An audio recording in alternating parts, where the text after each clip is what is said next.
¿Qué tal? ¿Cómo estáis? Espero que muy bien y bienvenidos a un nuevo vídeo, a un análisis muy interesante.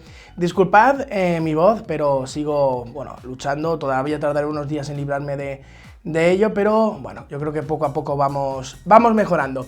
Bien, hoy os traigo un análisis y digo que es muy especial porque suelen ser teléfonos que gustan bastante, aunque también os tengo que decir que la política o la visión más bien de Motorola con sus Edge ha cambiado un poco. El año pasado el Edge 40 Pro era un teléfono de gama alta, pero el Edge 50 Pro ha bajado un poquito el precio, ha bajado las especificaciones y ha bajado un escalón en cuanto a la gama donde lo vamos a englobar. Así que será algo así como un gama media premium. Aquí lo tengo, te cuento absolutamente todo. Vamos allá.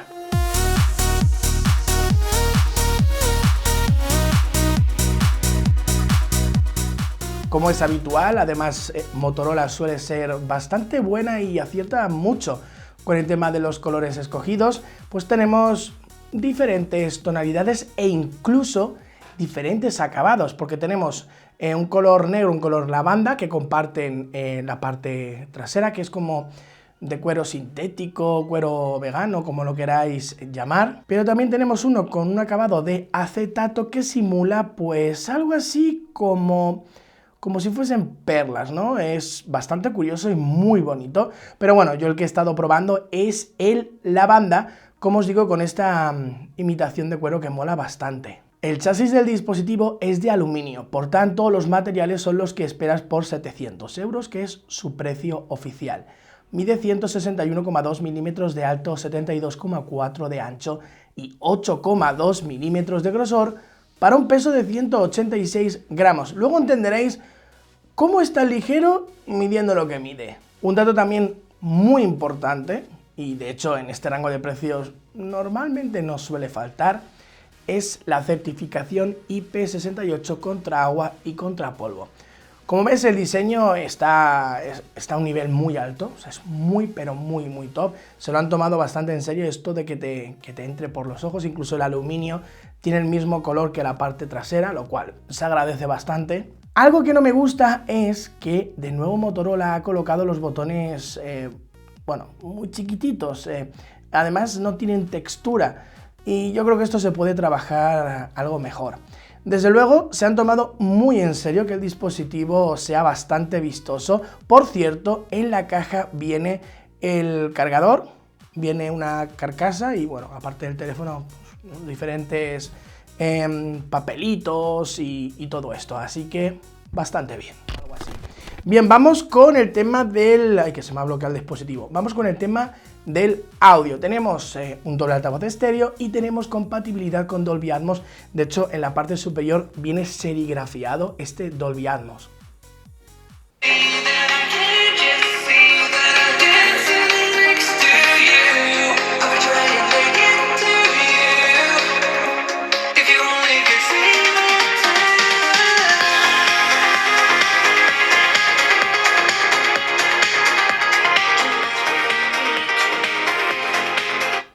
Con el volumen al máximo se escucha bastante bien. Eso sí, quizás le falte un poquito más de empuje, un poquito más incluso de volumen, pero bueno, yo creo que es más que suficiente.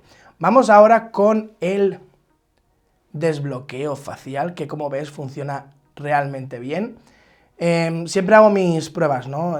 Con una fotografía, en mejores condiciones de luz, peores condiciones de luz, para ver qué tal funciona, y la verdad es que el desbloqueo facial funciona bastante bien.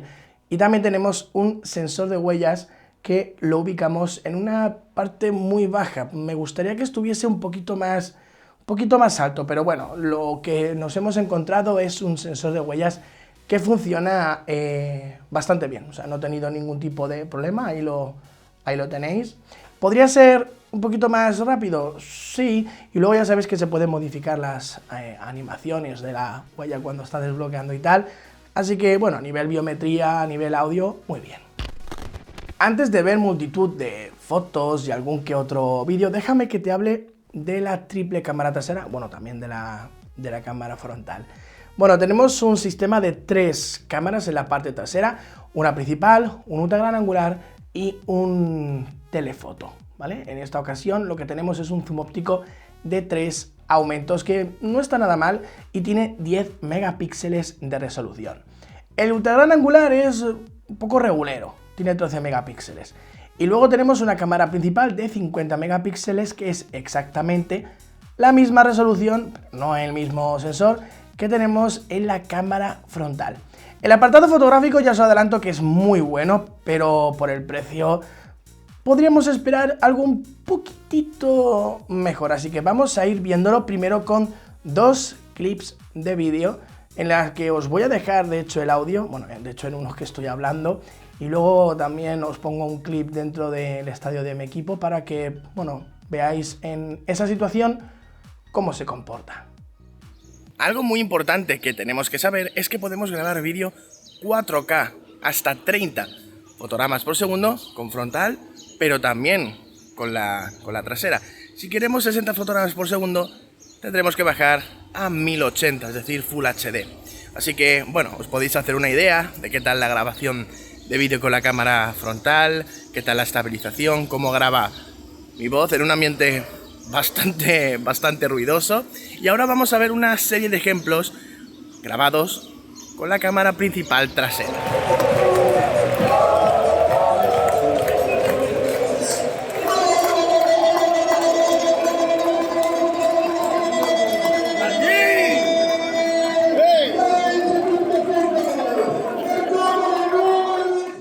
Ese partido lo acabamos ganando 2-1, menuda alegría poder ir al campo a ver a mi Elche y que ganen.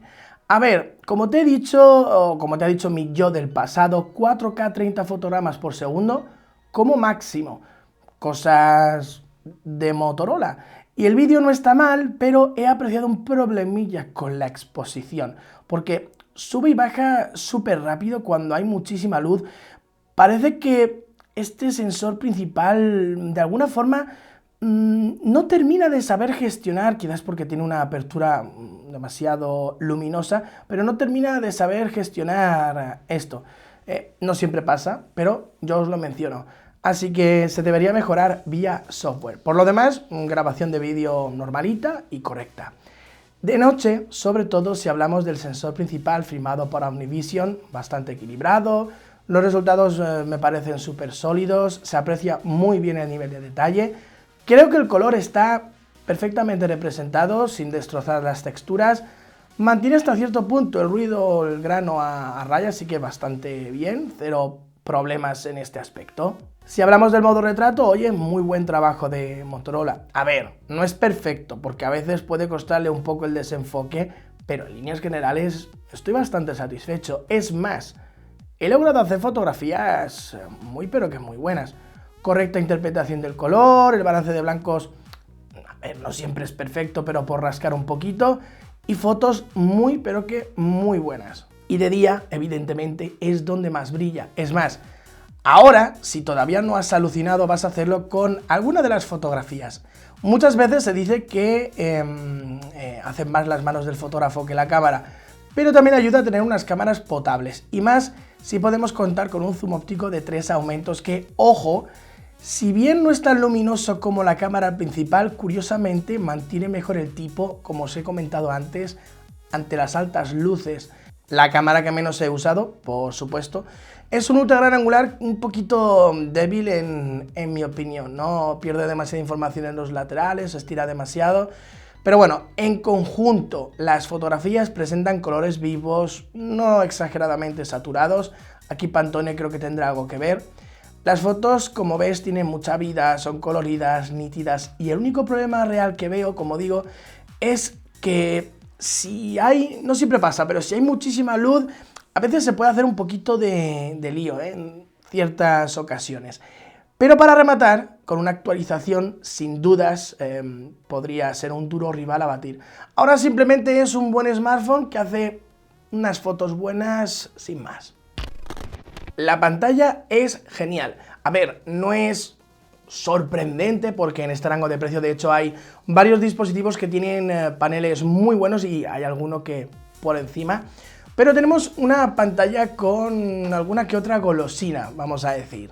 Es un panel POLED de 6,7 pulgadas de diagonal y una relación de aspecto 20:9. El brillo máximo pico es de 2000 nits. El brillo habitual ronda la mitad aproximadamente y se ve perfectamente en cualquier situación. Como es habitual, bueno, sobre todo en Motorola, la tasa de refresco es alta, no, altísima. 144 Hz concretamente. ¿Para qué? Pues realmente para no mucho, pero bueno, lo tiene. Es compatible con contenido HDR10 Plus y la resolución supera el Full HD. Concretamente alcanza los 1220 por 2717. Esto resulta en 446 píxeles por pulgada, que vaya, es una cifra bastante alta. La calibración, entiendo que en parte esto está a cargo de Pantone, es muy buena. Y sí es cierto que se nota ligeramente saturado, pero bien vivo, bien bonito, y esto por supuesto siempre se puede modificar. Y sí, tenemos curva, ya conocéis mi opinión al respecto, no voy a ser muy pesado con esto. Un 10 en diseño, una nota no tan alta a nivel de usabilidad, porque sí, le siente increíble, pero en el día a día esto la verdad es que no nos aporta demasiado, y luego si se rompe, cuidado. Para mí la pantalla es de notable alto y es prácticamente lo que esperas. Para el tema del software he cambiado un poco la dinámica, también un poco por hacer una prueba de micrófono y que veáis pues qué tan bien graban los teléfonos. Lo que he hecho es una grabación de pantalla mientras os hablo un poquito del software, nada más que nada a nivel estético o alguna pequeña funcionalidad. Y de paso, pues echáis un oído, un vistazo, para ver qué tan bueno es el micrófono o no. Así que todo lo que vais a ver ahora está grabado con el Motorola Edge 50 Pro, tanto la grabación de vídeo como el audio. Bien, en primer lugar, lo que veis es mi pantalla principal. Por supuestísimo, esto es totalmente personalizable.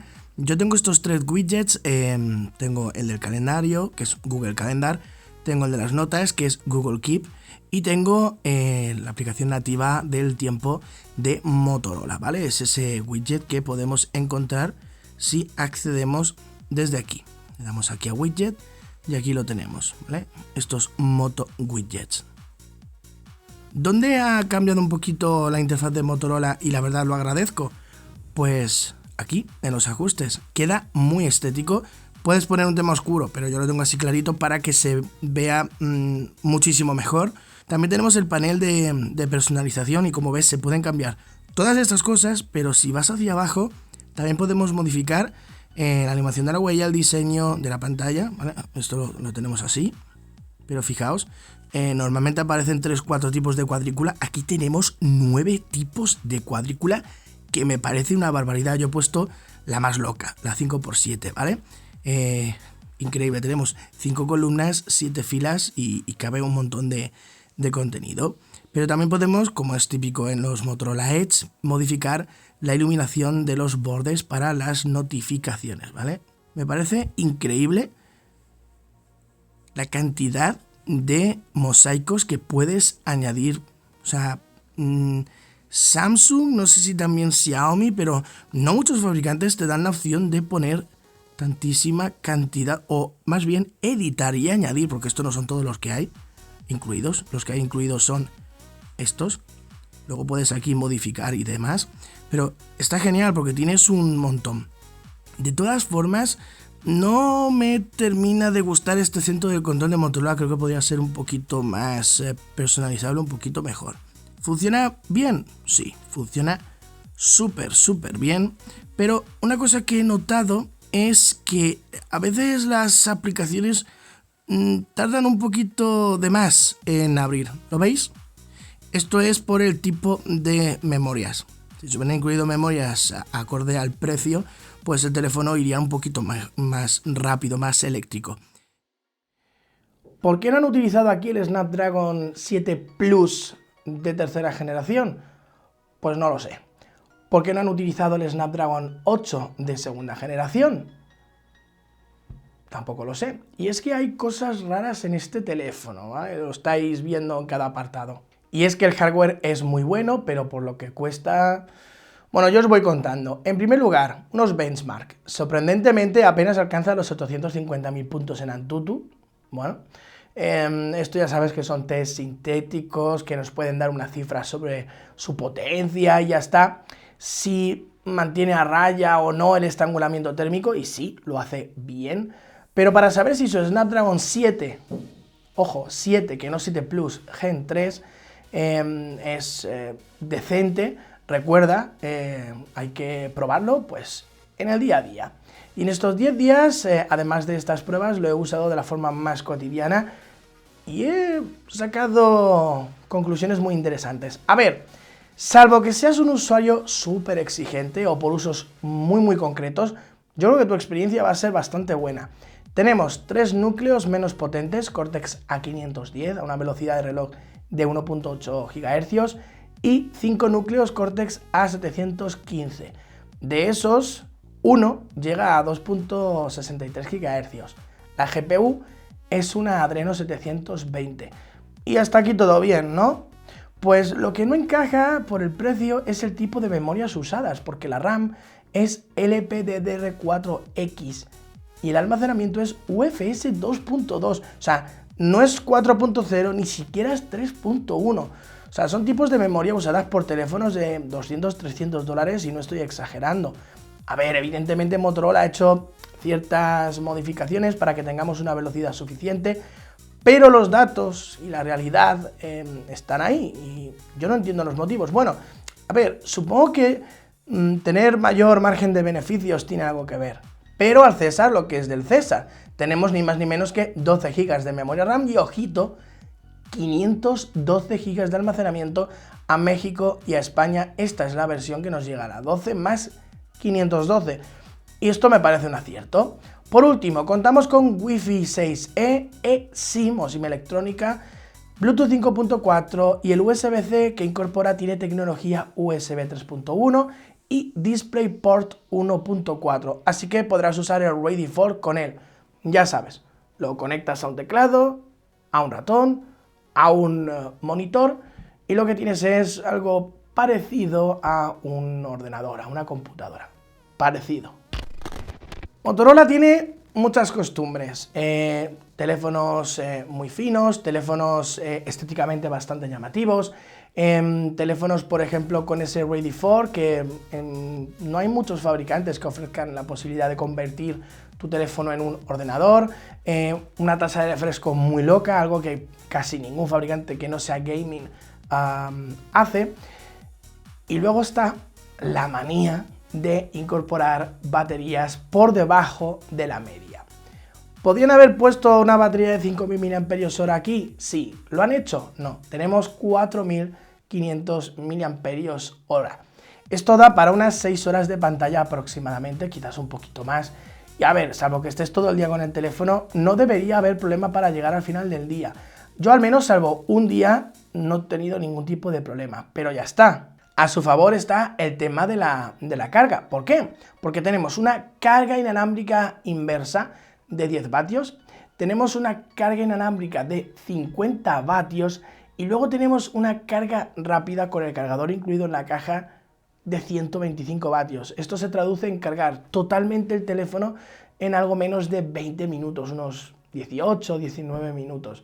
Así que no es necesario que siempre utilices esa carga súper rápida, pero te da la opción, te da la posibilidad. Si en algún momento tienes que salir corriendo de casa, pues, ostras, es que lo pones a cargar y con el poco de carga que te pueda llegar a quedar, en un cuarto de hora lo tienes totalmente listo. Y esto es algo muy positivo. Finalizamos con el tema del precio. A ver, viendo el conjunto, creo que 699 euros, aunque también hay que reconocer que tanto en México como en España están regalando unos auriculares, unos Moto Buds. Eso está genial. Esos 699 euros creo que se deberían haber convertido en 599. Es mi opinión, ¿vale? O sea, creo que este teléfono debería haber salido por 599. Tendría mucho más sentido, porque por 699 perfectamente te puedo decir, píllate un S23 Plus, píllate un Nothing Phone 2. Está en un terreno bastante peligroso y digo más, es que vas a poder encontrar a un precio incluso inferior un Motorola Edge 40 Pro, que es mejor en muchos apartados. Así que, bueno, sobre todo en procesador, sobre todo en potencia bruta. Así que, bueno, es un teléfono que es muy interesante, que quizás cuando evidentemente baje un poco de precio, será una opción muchísimo más atractiva. Espero que os haya gustado el vídeo. Gracias, Boz, por aguantar hasta el final y nos vemos próximamente. Chao.